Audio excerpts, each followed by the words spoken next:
Assalamualaikum warahmatullahi wabarakatuh.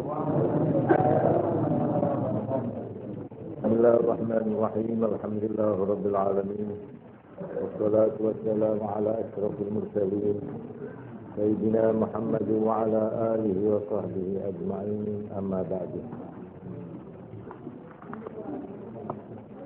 Sebelumnya saya ingin memberi tahu bahwa malam ini kita akan sholat tasbih 7 ya. Ini bagian wanita sudah bawa ruku. Oke. Sholat tasbih perlu saya jelaskan dulu supaya caranya mengerjakan sama. Sebenarnya sholat tasbih itu ada 2 cara. Kedua-duanya ini menurut Imam Ghazali dianjurkan supaya dipakai dua-duanya. Malah kalau bisa gentenan. Ya. Sebenarnya perbedaannya tidak banyak. Malam ini yang akan kita amalkan sholat tasbih yaitu yang lebih umum, yang lebih kuat, yaitu dari hadisnya Abdullah ibnu Abbas.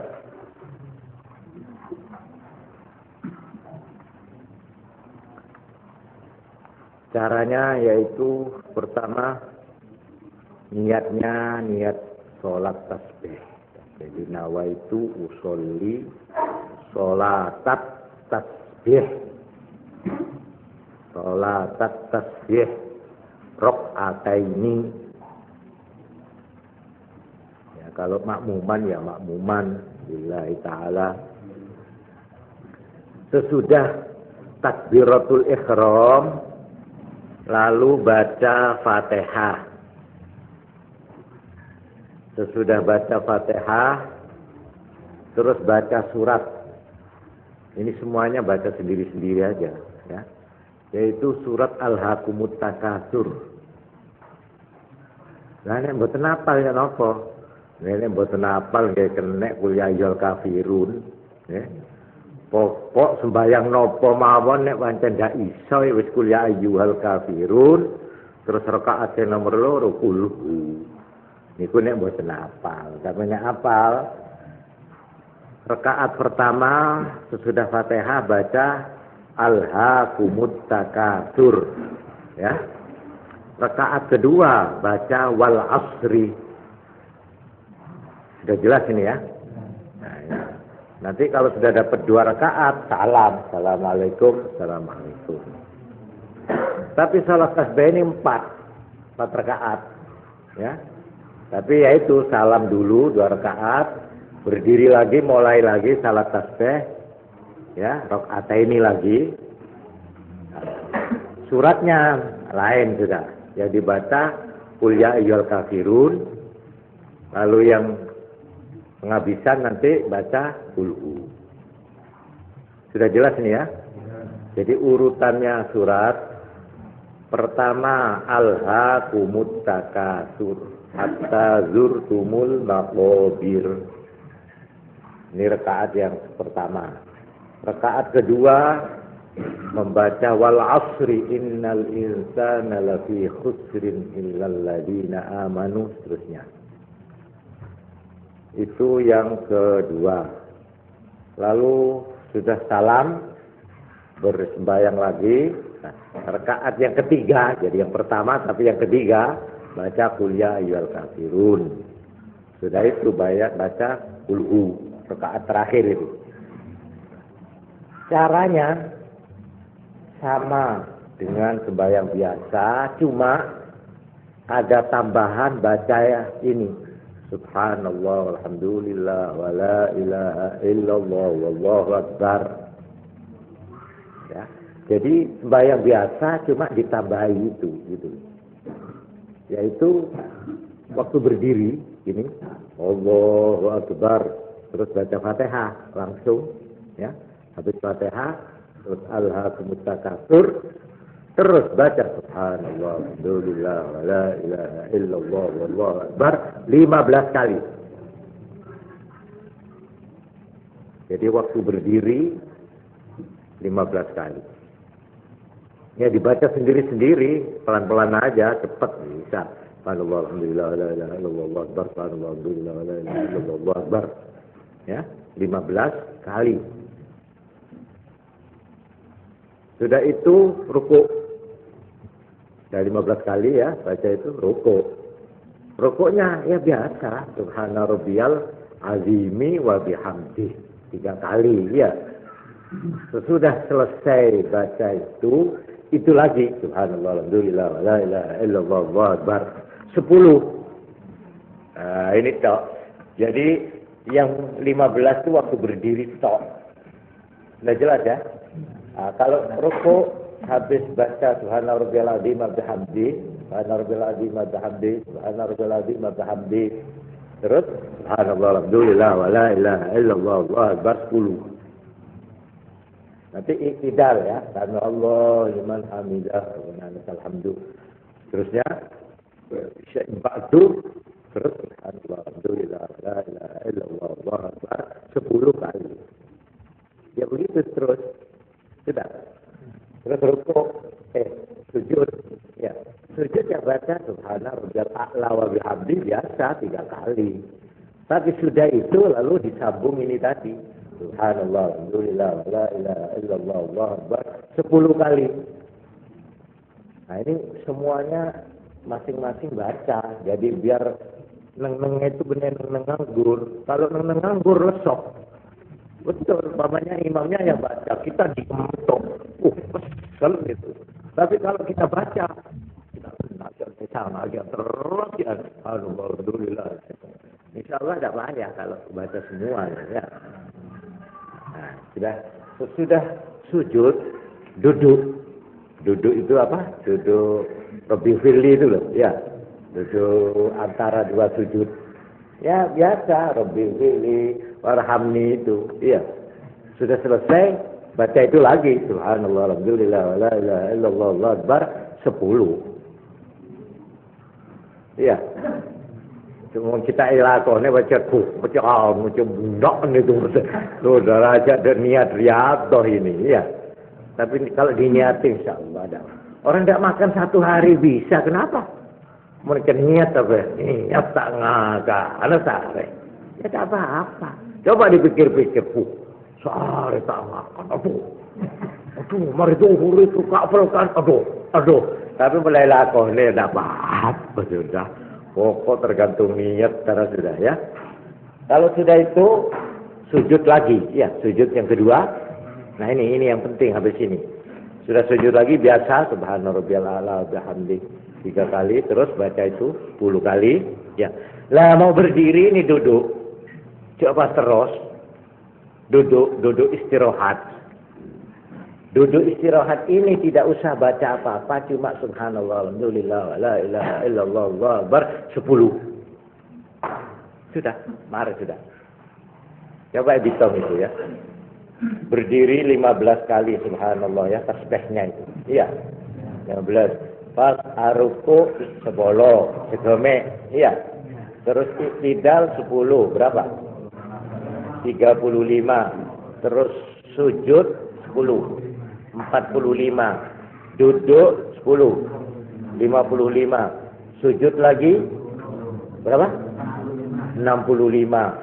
Lalu mau berdiri duduk dulu, duduk baca 10, berapa? Nah, 75 kali baca tasbih. Yaitu subhanallah, alhamdulillah, wa la ilaha illallah, wallahu akbar.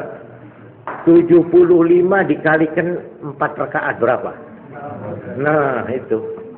Jadi yang diinginkan dari salat tasbih itu membaca tasbih 300 kali. Bagaimana? Setuju ya? Setuju. Nah, kalau tidak setuju caranya menelari abah. Ya harus setuju ini ya. Memang dilatih. Pokok sebaik-baik itu lakonnya begitu ya. Sudah insyaallah tidak apa-apa. Ya? Oh iya. Yang terakhir mau tahiyat. Ya.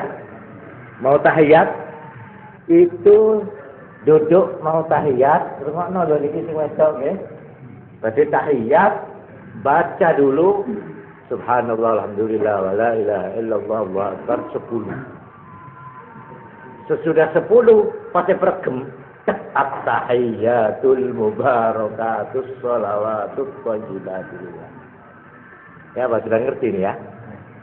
Ini bagian yang wedok ini pun ngerti niki, salat tasbih lho nggih. Niku wau lho 10 15 10 10 10. Pokoke melok imame mawon ken.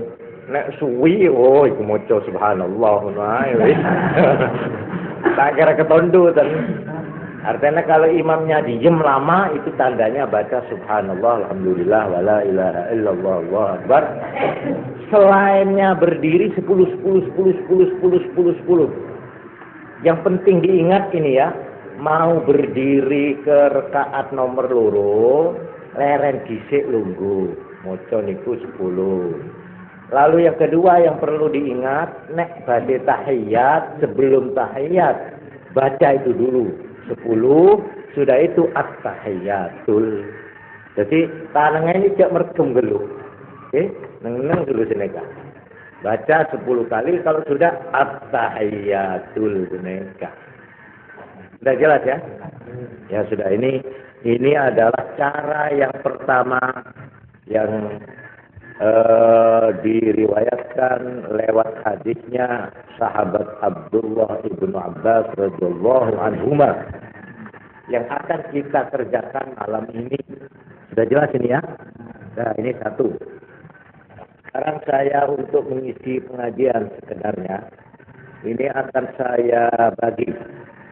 Saya tidak akan menerangkan keterangan kemarin disambung sekarang, tidak. Tapi akan saya campur, ya. Saya campur. Tapi di sini saya akan meneruskan sedikit keterangan mengenai keterangan saya kemarin.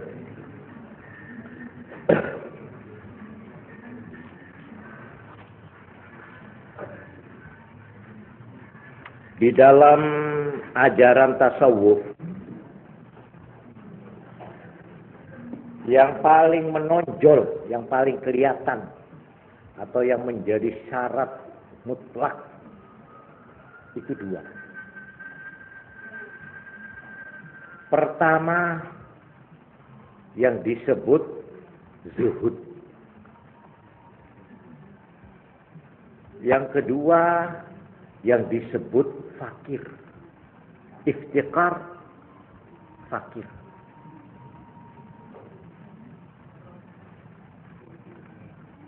Perlu saya jelaskan, fakir itu tidak berarti atau tidak harus berarti tandi apa-apa, tidak. Fakir itu tidak berarti harus melarat. Tidak. Jadi fakir itu ada dua. Fakir secara zahir, secara padel, memang nggak punya apa-apa. Fakir memang itu. Lalu ada lagi fakir dalam arti maknawi. Dalam arti batinnya. Yang dimaksud fakir maknawi yaitu dia sebagai manusia, sebagai hamba Allah tidak pernah merasa bebas dari pertolongan Tuhan. Dia tidak pernah satu menit pun merasa bahwa dia tidak memerlukan pertolongan Allah. Jadi berarti dia selalu fakir dalam arti membutuhkan. Iftikar itu artinya membutuhkan. Karena itu disebut fakir ilaihi ta'ala. Nah, itu.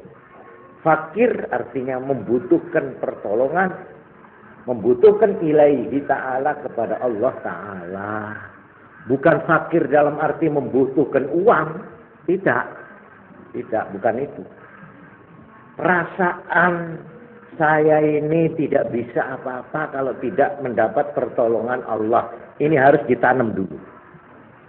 Tidak sah seorang tasawuf yang tidak menanam ini dulu. Ini harus ditanam terus. Sampai dia itu pada satu waktu dia itu merasa tidak berbuat apa-apa. Yang berbuat itu Allah semuanya. Ini sudah notok. Ini kalau sudah notok, saya ajar, saya belajar, saya bekerja, itu bukan apa-apa. Itu kan cuma bejongan itu cuma golean montor-montoran. Montor-montoran ini tidak bisa jalan kalau tidak diputer, gitu loh. Yang muter ini Allah. Ini kalau sudah mendalam, waduh, orang itu hampir-hampir, nah ini kelihatannya, hampir-hampir seperti tidak mempunyai. Jadi saya terangkan, orang ini kalau sudah terus-terusan, sudah nemen, itu orang lalu seperti tidak punya ikhtiar lagi. Dia merasa seperti golean, terserah kepada Tuhan. Orang ini kalau sudah mendalam, apa-apa itu kepada hati. Terajalan aja, pengenak. Walhasil dia tidak punya rencana. Kalau mau bepergian itu nanti kok ngalor mamanya sudah jalan. Apa nginep tidak tahu, loh gitu. Pas tak andi rencana, kan? Nanti sana omong-omongan enak-enak yang nginep. Karena itu malah gombloi, ya orang Jawa gombloi. Apa gombloi itu? Tul. Karena itu dikatakan at-tasawwufu al-istirsal ma'a iradatillah. Ada yang mengatakan, yang dinamakan tasawuf cul-culan apa jari ini pangeran. Wah, ini repot ini pahamannya. Cul-culannya apa? Jadi kalau motor ditabrak cul-culan. Oh, bukan begitu ya. Ya, ikhtiar lah. Tapi yang penting pangkalnya adalah dari perasaan istiqar ilallah. Perasaan membutuhkan pertolongan kepada Tuhan. Ini yang ditanam pertama kali. Kalau ini sudah berhasil, maka akhirnya orang itu lenyap. Orang itu dirinya, akunya, egonya, ananianya hilang. Ini yang dinamakan fana.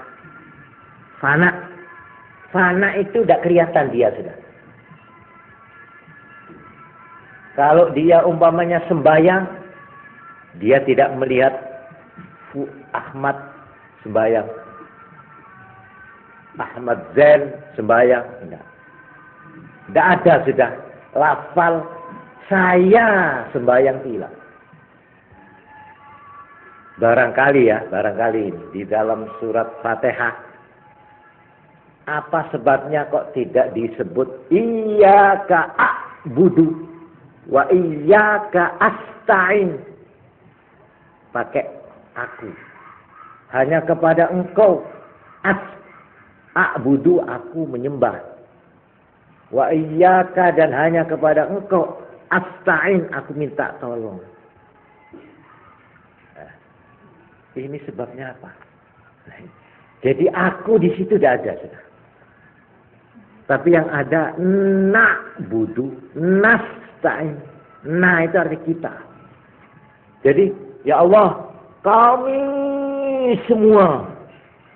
Siapa kami? Ya, semua manusia, semua jin, semua pohonan, semua kayu-kajuan, semua alam langit, bumi, malaikat, nak butuh. Ya itu. Tak ngedibi. Mohon pahe kocak saya pas esong kuin abang tibi rasa nyebol ke pengira. Yang lainnya tidak kelihatan. Nah ini yang akhirnya lenyap itu. Orang kalau sudah merasa membutuhkan kepada Allah, lalu ada lagi sebaliknya, Allah tidak membutuhkan kita. Nah ini kerasnya tasawuf itu. Kalau saya tadi fakir, membutuhkan kepada Allah, maka Allah ghaniyun 'anil alamin. Tidak memerlukan semua alam. Tak nyembah pangeran tak perlu ya. Nah, di sini Tuhan Allah tidak membutuhkan disembah, tidak membutuhkan dipuja. Kalau kamu menyembah apa-apasan, ya maaf ini ya, benda orang ini ya. Apa nek pangeran disembah apa tambah lemu pangeran? Ndak. Apa nek wong sak alam iki umpama ono kafir kabeh, apa pangeran susah? Apa pangeran terus kuru? Enggak. Kon nyembah dak nyembah pangeran dak butuh. Coba. Ini perasaannya. Timbal baliknya di situ. Karena itu seorang sufi ini khawatir ditinggalkan Tuhan. Apa Gusti? Oh, bener tak kebutuhan panjenengan tapi cok buang abdina. Ini yang ditangisi orang tasawuf. Jangan ditinggalkan. Rabbi la tadharni farda. Itu doanya siapa itu? Nabi siapa itu? Rabbi la tadharni farda wa anta khairul warithin. Abdi ni ketipi Gusti. Masih buat cuba ingat kau dah peneka abdi dah peneka hambamu kabulun panjenengan. Loh di sinilah perasaan itu mendalamnya di sini nanti. Itu hanya berangkat dari fakir rasanya. Fakir dalam arti membutuhkan pertolongan kepada Allah. Memang terus terang saja tauhid jantungnya atau intinya tauhid ya ini tadi. Allah yaftaqiru ilaihi kullu syai'in ma siwah wa huwa la yaftaqiru ila syai'in siwahu. Ini pokoknya tauhid. Iman itu di sini. Semua makhluk memerlukan Tuhan, sebaliknya Tuhan tidak memerlukan makhluk. Tidak memerlukan selainnya Tuhan. Ini kalau ini tauhidnya tasawuf di sini.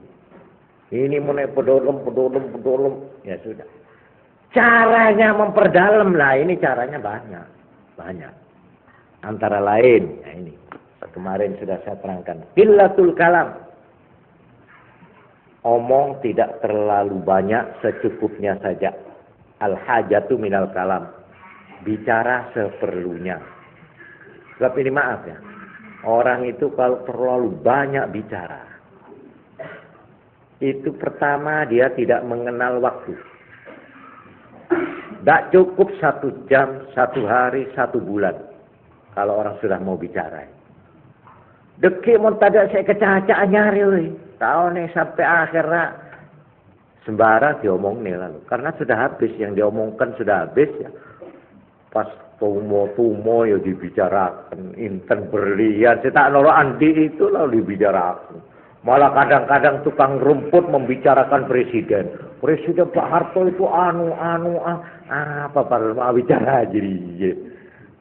Kadang Pak Benta tak rengkaron, tidak ada batasnya. Ini mudah membuang waktu, melupakan pekerjaan yang lebih penting. Ini betul. Sama saja dengan orang main, ya. Main itu kadung dedih, lupa sudah. Lupa sembahyang, lupa makan, lupa minum, kadung ngosok itu. Main apa saja sudah, ya. Kalau sudah kadung nyokot itu, Masya Allah, melebihi candu itu. Juga omong. Ini dibatasi. Juga soal makan, mengosongkan perut. Ini qillatul kalam, ya, sedikit omong. Ini kalau cara negatif, cara kosongnya, dia sedikit omong. Tapi secara positif, dawamud dzikir. Dia selalu zikir kepada Allah. Sehingga dia itu tidak perlu omong lagi. Tak cukup, umpamanya ya, maaf ini, umpama. Umpamanya mewajibkan kepada dirinya, saya harus membaca dalail 1 hari. Saya harus membaca 2 juz dari Quran. Nah ini kan mestinya dia umpama omong itu betul nak para maghrib, aduh saya kurang sejus ini. Padahal saya tiap hari harus 2 juz. Ini tinggal 1 juz, padahal jamnya tinggal sedikit ini. Orang begitu itu apa? Kober omong. Umpama dia diajak omong, sini-sini aja jagongan, omong-omong, saya ditanggung lagi kurang 1 juz saya ini. Kan gitu lalu. Nah, jadi ini menyedikitkan omong itu berarti, ini secara negatif, tidak banyak omong. Positifnya apa? Banyak zikir. Dawamuz zikir. Jadi isinya di situ. Mon orang itu andi kelakuan, ya, tidak nganggur, tentu betah dia itu. Tidak ada waktu untuk jagongan. Kan iya toh? Mamanya sampean ala jam. Andi tanggungan lemak jam sekutu jam-jane, nggih. Durung mari mongko wonge wis wayah engko sore ditagih. Apa sampean kober napa wisku? Pada saat sampean menghadapi akan ditagih diparani jame. Orang kok tentara maka ya, janji nanti sore kita mari dia. Napa sampean kober Pak Ajando sampean? Mbak, maaf saja Pak. Saya maaf. Ya aja apa tak gelem dek. Nonton besok. Maaf. Maaf apa? Biasanya seneng nonton besok. Ndak ngono. Aku iki duwe garapan. Jame tentara itu tak janjani kok sore. Lah iki durung mari durung tak garap. Garapan kok akeh. Maaf ya wis. Aku ya seneng nonton besok. Tapi maaf. Dino iki aku ndak melok. Kan gitu mestinya. Nah, itulah. Jadi ada itu imbangannya. Nek cuma menang tok, Bu. Waktu direbuwi kan. Pas tidak mau bicara. Apa itu masalah orang bui itu? Nah, jadi ini salah satu cara yang saya terangkan. Qillatul kalam ini kalau sudah diteruskan sedikit-sedikit lama-lama akhirnya dawamus sumut. Terus menerus diem dia. Tapi terus menerus tidak ngomong itu tidak berarti tak ngomong. Sebaliknya dia dawamuz zikr. Nah ini. Terus zikiran dia. Bodoh saya baca. Mari baca selawat, baca Quran, mari. Nah karena itu di sini ya. Bacaan-bacaan itu dibagi menjadi 5. Ya, namanya 5 ya. Nanti akan saya turunkan ini semua. Ya.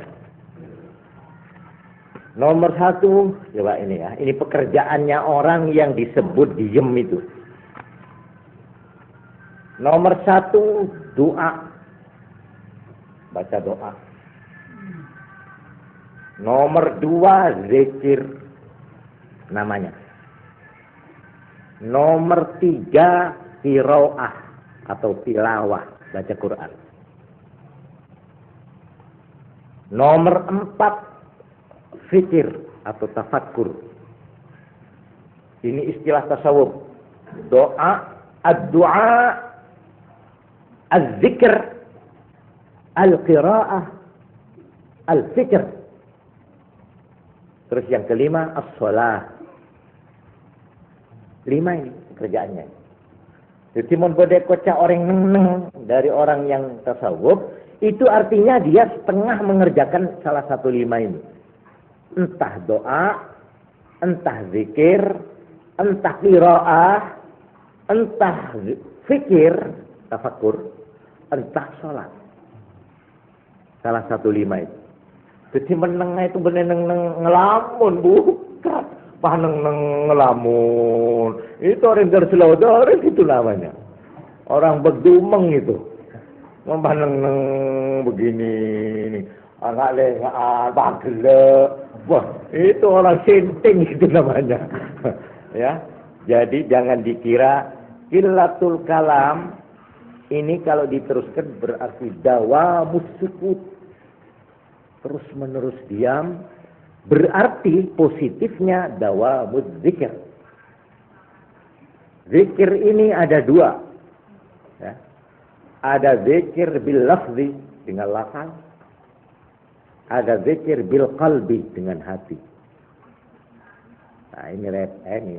Jadi kalau zikir dengan ini bil lisan, ya baca apa? Nanti saya tunjukkan macam-macamnya itu. Pola mek bede saya terongot dia. Nah, nanti ada jadwalnya. Pagi baca ini.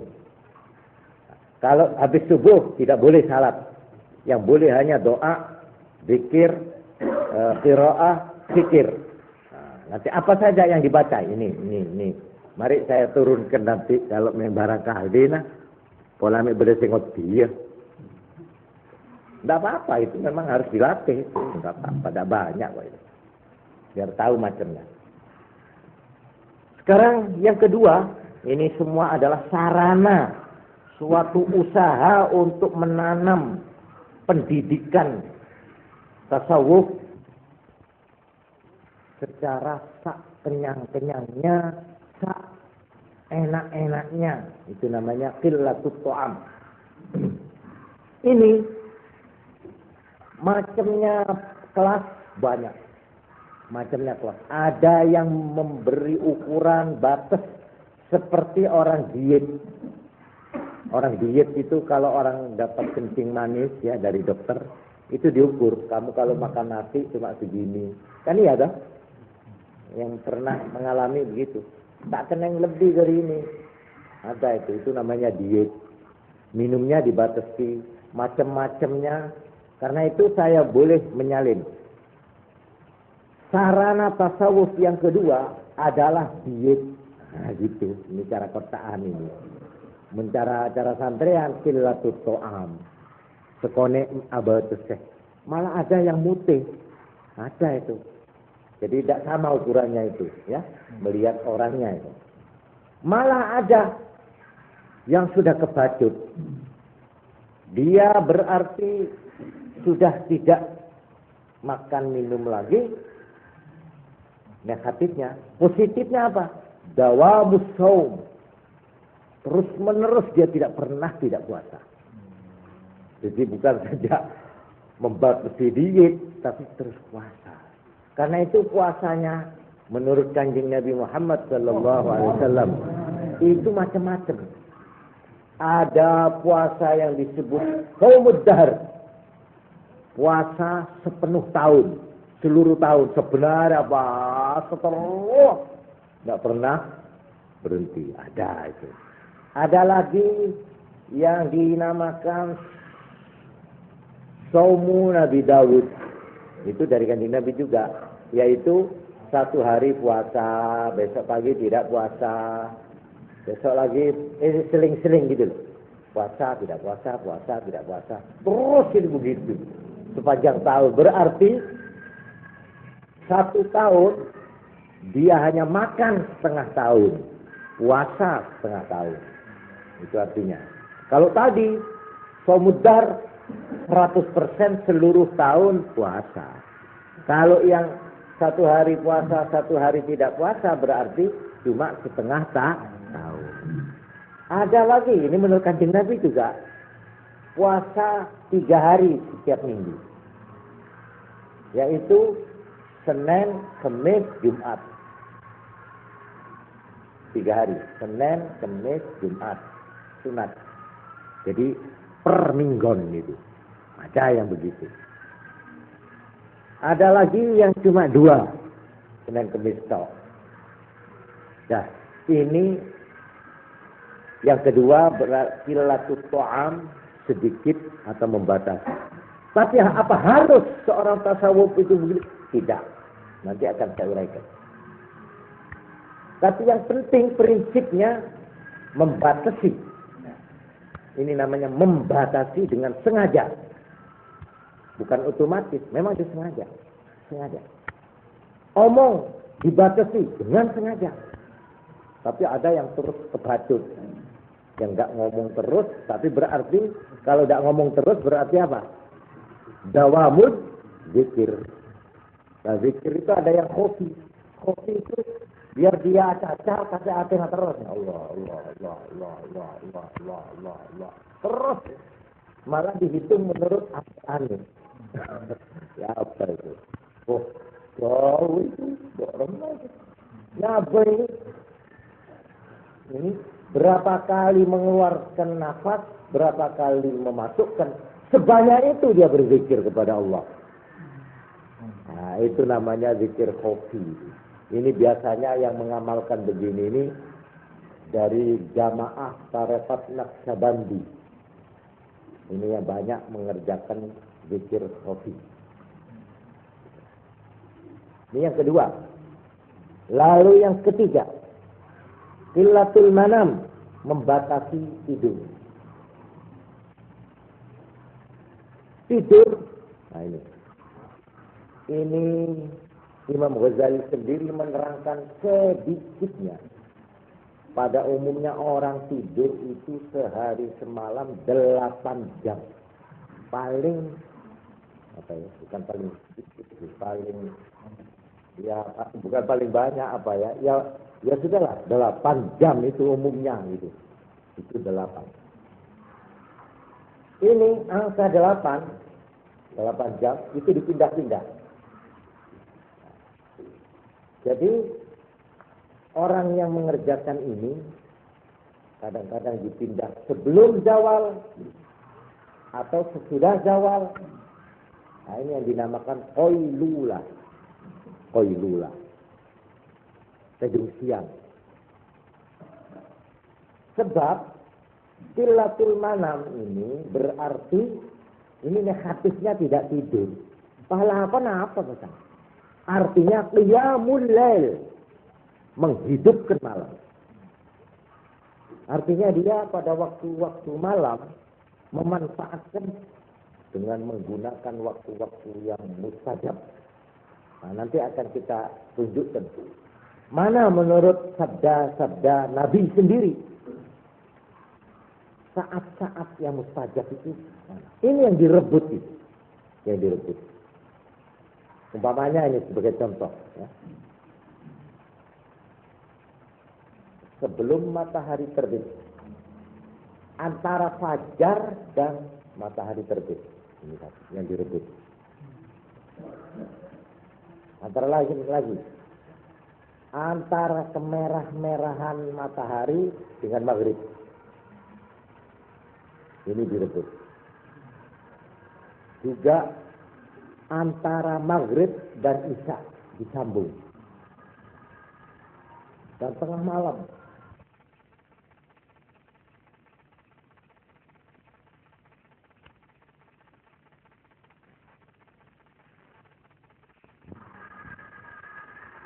Dan tengah malam. Nah, jadi ada saat-saat ini sebabnya yang disebut qillatul manam ay filail. Kurang tidur pada waktu malam. Itu dinamakan as-sahar. Sahar itu melak malam. Tapi melak bukan ngecung, bukan. Bukan melak itu dalam arti main domino, bukan. Melak lalu gantinya qiyamul lail. Ini positifnya. Negatifnya dia mengurangi tidur malam. Tapi sebaliknya dia disunatkan untuk tidur siangnya, qailulah. Kalau sama sekali tidak tidur siang malam malah dilarang oleh agama. Yaitu Kanjeng Nabi Muhammad sallallahu alaihi wasallam pernah dapat laporan ada orang enggak tidur sama sekali. Enggak acaca sama sekali. Enggak mangan sama sekali 3 hari terus menerus. Yentar ini Kanjeng Nabi, saper wah. Lima orang enggak? Dijoki kok dan yentar. Sahabat kamu puasa terus-terusan ya? Enggak pernah buka. Oh iya. 3 hari itu coba lah. Jadi bir itu tak buka terus siang malam. Sabtu. Karena itu di dalam fikih diterangkan. Orang puasa sunat atau puasa wajib 1 hari, bukanya itu wajib hukumnya. Wajib. Jadi kalau ada orang puasa tidak buka, tidak membatalkan puasanya, dosa. Sampai sambung 1 hari, malam, pas apa-apa boleh, besok pagi. Jadi 2 hari, 1 malam itu tidak mokel sama dosa orang. Begitu juga orang tidak omong sama sekali, dosa orang itu. Sama sekali tidak omong. Pamannya gini, terus-terusan bisa. Lain halnya mun dia pahadikir terus. Illallah mamanya ya. Wah baca Quran sinar. Wah bener. Bung, mari bung arahnya. Itu tidak apa-apa. Terus kita omong tidak ajandon tapi maca. Mun nentong. Ahmad. Itu kok istokin orang kita. Itu tidak boleh itu. Itu bukan itu maksudnya tasawuf, itu bukan itu. Pas orang menyiksa badannya sampai boleh oleh, tak tedung, tak ngakan, tidak ada vitamin. Akhir bau nih sampean masalah. Apa ya begitu tasawuf itu? Bukan begitu tasawuf. Biar sampean lempok, biar sampean punya toko, biar sampean kaya, biar sampean punya mobil, bisa jadi orang tasawuf. Bisa. Tasawuf itu bukan koros. Bukan. Tasawuf itu bukan poteolai. Bukan itu. Tasawuf itu amalan hati yang diwujudkan di dalam 5 bentuk yang saya sebut tadi. Apa itu? Nomor 1 apa tadi? Apa? Ad-du'a. 1. Dia baca doa-doa apa? Terus ada lagi apa? Zikir. Yang ketiga? Qiraah. Istilah qiraah itu ada Quran. Qiraah. Terus 4?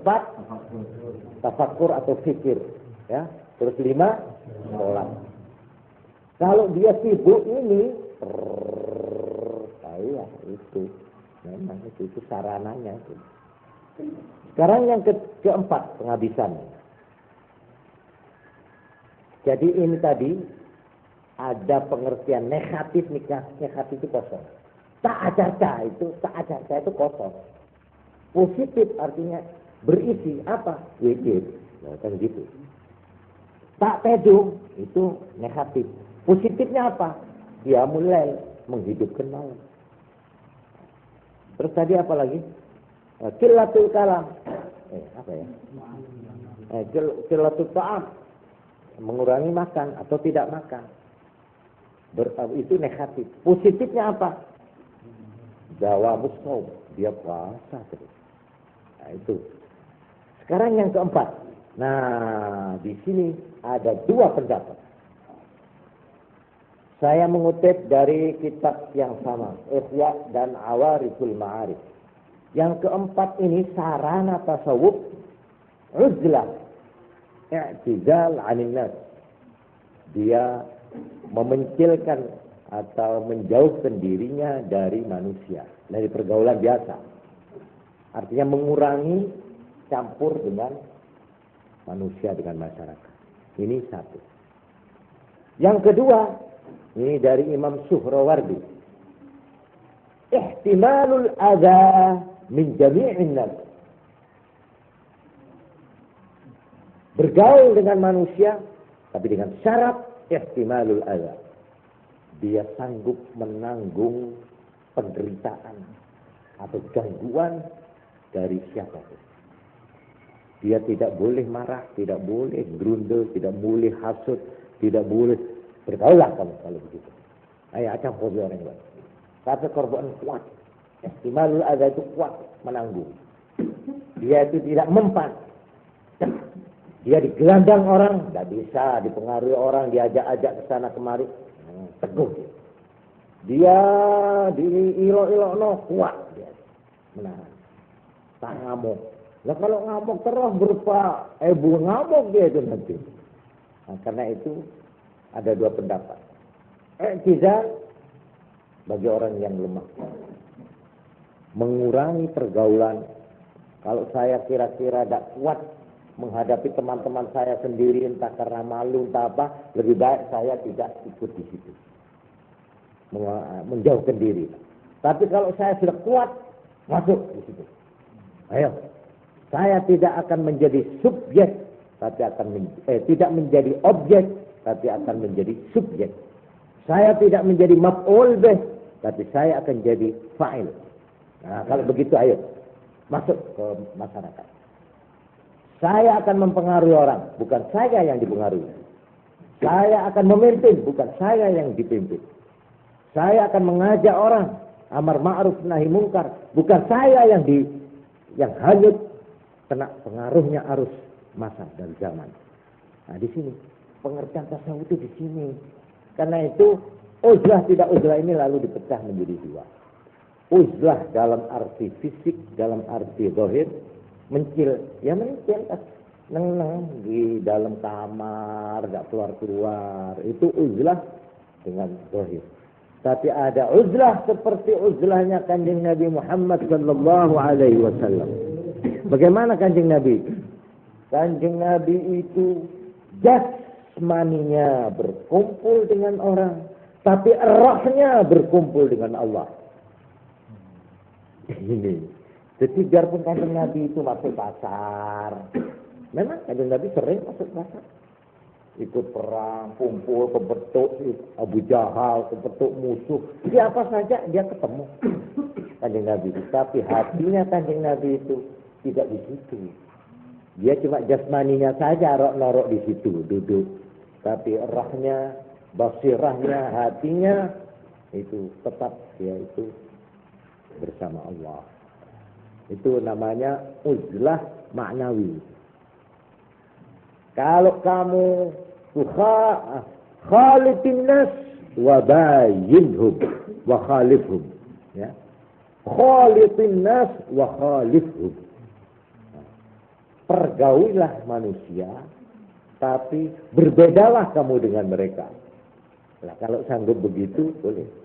Biar saya bergaul di kalangan intelek, dansa-dansi, umpamanya rock and roll, umpamanya minum arak, main judi, makan babi, itu teman saya. Baik, saya bisa bergaul di sini. Tapi saya bertahan dengan agama saya, dengan prinsip saya. Kalau saya diberi homer namanya atau whisky, maaf saya tidak mau. Wah, ini anak desa basic namanya ya. Anak modern harus bisa minum minuman keras. Nah, sambil ketawa, itu modern. Ya maaf, saya tidak kuat, perut saya sakit. Gitu, alasan, masa orang alasan tidak bisa. Dansa-dansi ini, rock and roll. Orang kalau tidak bisa dansa, itu sama dengan tidak bisa nyetir motor. Kenapa? Orang modern harus paling sedikit bisa nyetir Honda. Itu tandanya orang modern. Begitu juga harus bisa dansa. Ya cuma saya ini labu, ini tolong saya itu alasan bisa saja. Tapi kalau kita itu mau jujur dan bisa bertahan dengan sopan, lebih bagus. Ya Pak, agama saya tidak membolehkan. Mari silakan babi. Oh maaf ya, saya tidak boleh. Loh, tidak boleh sama dokter? Bukan. Rajanya dokter. Siapa? Tuhan. Oh, ya sudah kalau begitu. Lapa sama tempe? Ya, tempe boleh. Kalau kita tidak malu mengatakan begitu, boleh kita bergaul. Tapi mungkin sampean itu betul kalau tidak bisa menyesuaikan diri nanti bagaimana tersinggung perasaan teman-teman. Jadi saya itu cuma memburu pantas, norok dansa. Ya sudahlah, itu sekedar untuk pantas-pantasan. Ya begitu alasan anak-anak sekarang itu. Minum arak, ya cuma sedikit saja. Gitu. Ini sekedar supaya pantaslah dalam pergaulan. Etiket pergaulan itu perlu dipakai. Karena itu ya kalau minum sedikit-sedikit tidak apa-apa. Itu. Innal hasanat yudhibnas sayyiat katanya. Nanti kalau sudah habis minum arak, saya akan minum madu. Sebab itu nanti madu itu sunat katanya. Jadi kena dosa, lang isap sabi sunat. Ya lo bodoh ya kalau itu. Pokok kamu tidak kuat beres sudah. Kalau orang masih belum percaya terhadap kemampuan dirinya, ya, lebih baik kamu menghindari pergaulan yang begitu itu. Ini yang dinamakan uzlah. Jadi uzlah itu menarik diri dari pergaulan di mana kita itu tidak sanggup mempertahankan ajaran agama. Sudah jelas ini ya. Ini kalau dikupas secara modern, hebat itu memang. Memang menurut ilmu pendidikan ya ini yang tepat itu. Orang